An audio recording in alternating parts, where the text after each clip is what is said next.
I got so much motherfucking design on right now. Break it down, bring it back, make it clap. I got 3 old thoughts, new guap, wear that thing. Bitches on my line, and you know. Agus Salim dilahirkan pada tanggal 8 Oktober 1884 di kota Koto Gadang, Sumatera Barat dengan nama Masyihudul Haq yang memiliki arti sebagai pembela kebenaran. Ayahnya, Soeharto Salim, adalah seorang jaksa di Pengadilan Tinggi Riau. Berkat kedudukan ayahnya, ia dapat melanjutkan pendidikan dengan lancar di sekolah-sekolah Belanda, sekaligus menunjukkan kecerdasannya. Ia mampu menguasai 9 bahasa, termasuk bahasa Belanda, Arab, Inggris, Jerman, Perancis, Latin, Turki, Jepang, dan Melayu. Setelah menyelesaikan pendidikan dasarnya, ia melanjutkan ke sekolah menengah di Batavia dan kemudian ke HBS di Bandung. Ia juga pernah menjadi pemimpin Syarikat Islam dan terlibat dalam dunia politik. Setelah menamatkan pendidikan di HBS, ia bekerja sebagai penerjemah dan pembantu notaris di sebuah perusahaan pertimbangan di Indragiri. Pada tahun 1906, ia pergi ke Jeddah, Arab Saudi untuk bekerja di Duta Besar Belanda di sana. Selama masa ini, ia juga menjadi murid dari Syekh Ahmad Khatib yang juga merupakan pamannya. Selama di Arab Saudi, ia menerjemahkan beberapa buku, termasuk Menjinakkan Perempuan Garang, Cerita Mowgli Anak Didikan Rimba, dan Sejarah Dunia. Agus Salim adalah seorang nasionalisme yang gigih dalam memperjuangkan kemerdekaan Indonesia.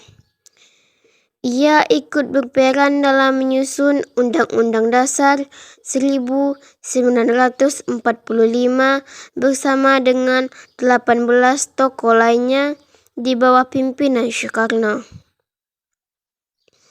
Selain itu, ia juga terkenal sebagai seorang diplomat yang mahir dalam memperjuangkan kedaulatan Indonesia di tingkat internasional. Semasa hidup, ia dijuluki sebagai seorang politikus, jurnalis, dan diplomat dengan julukan The Grand Old Man. Agus Salim dijuluki The Grand Old Man karena prestasi di bidang diplomasi dan kefasihannya dalam berbahasa asing. Agus Salim menekuni dunia jurnalistik sejak tahun 1915 dengan menjadi redaktur di Harian Neraca. Setelah itu, ia diangkat menjadi ketua redaksi.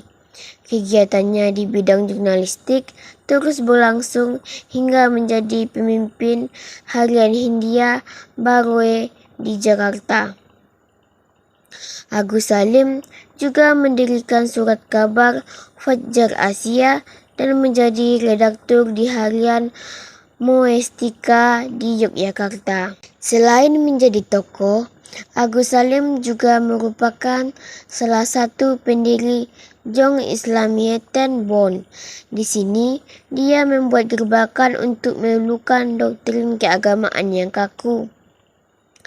Dalam Kongres Jong Islamieten Bond kedua di Yogyakarta pada tahun 1927, Agus Salim dengan persetujuan pengurus Jong Islamieten Bond menyatukan tempat duduk perempuan dan laki-laki. Ini berbeda dengan Kongres 2 tahun sebelumnya yang dipisahkan tabir, perempuan di belakang, laki-laki di depan. Ajaran dan semangat Islam memelopori emansipasi perempuan, ujar Agus Salim pernah menjadi anggota Panitia Persiapan Kemerdekaan Indonesia atau PPKI pada akhir kekuasaan Jepang ketika Indonesia merdeka. Dengan badannya yang kecil, di kalangan diplomatik, Agus Salim dikenal dengan julukan Gal Altman sebagai bentuk pengakuan atas presentasinya di bidang diplomasi. Sebagai pribadi yang dikenal berjiwa bebas, dia tidak pernah mau dikekang oleh batasan-batasan, bahkan dia berani mendobrak tradisi Minang yang kuat. Tegas sebagai politisi, tapi sederhana dalam sikap dan keseharian. Dalam teori komunikasi, pola pikir seseorang dipengaruhi oleh latar belakang hidup di lingkungannya. Seorang tokoh yang berperan dalam gerakan modern Islam di Indonesia, Agus Salim memiliki pola pikir yang dipengaruhi oleh lingkungan dalam hal sosial intelektual. Dia adalah anak dari pejabat pemerintah yang juga berasal dari kalangan bangsawan dan agama. Jadi, sejak kecil ia hidup di lingkungan yang penuh dengan nuansa-nuansa keagamaan. Pada tanggal 12 Agustus 1912, Agus Salim menikah dengan Zainatun Nahar Al-Masyar dan kemudian dikaruniai 10 anak yang menambah lengkap keluarga mereka. Salim ditetapkan sebagai salah satu pahlawan nasional Indonesia pada tanggal 27 Desember 1961 melalui keputusan Presiden Indonesia nomor 657 tahun 1961. Agus Salim ikut mengeluarkan penggerakan nasional di Indonesia pada awal abad ke-20.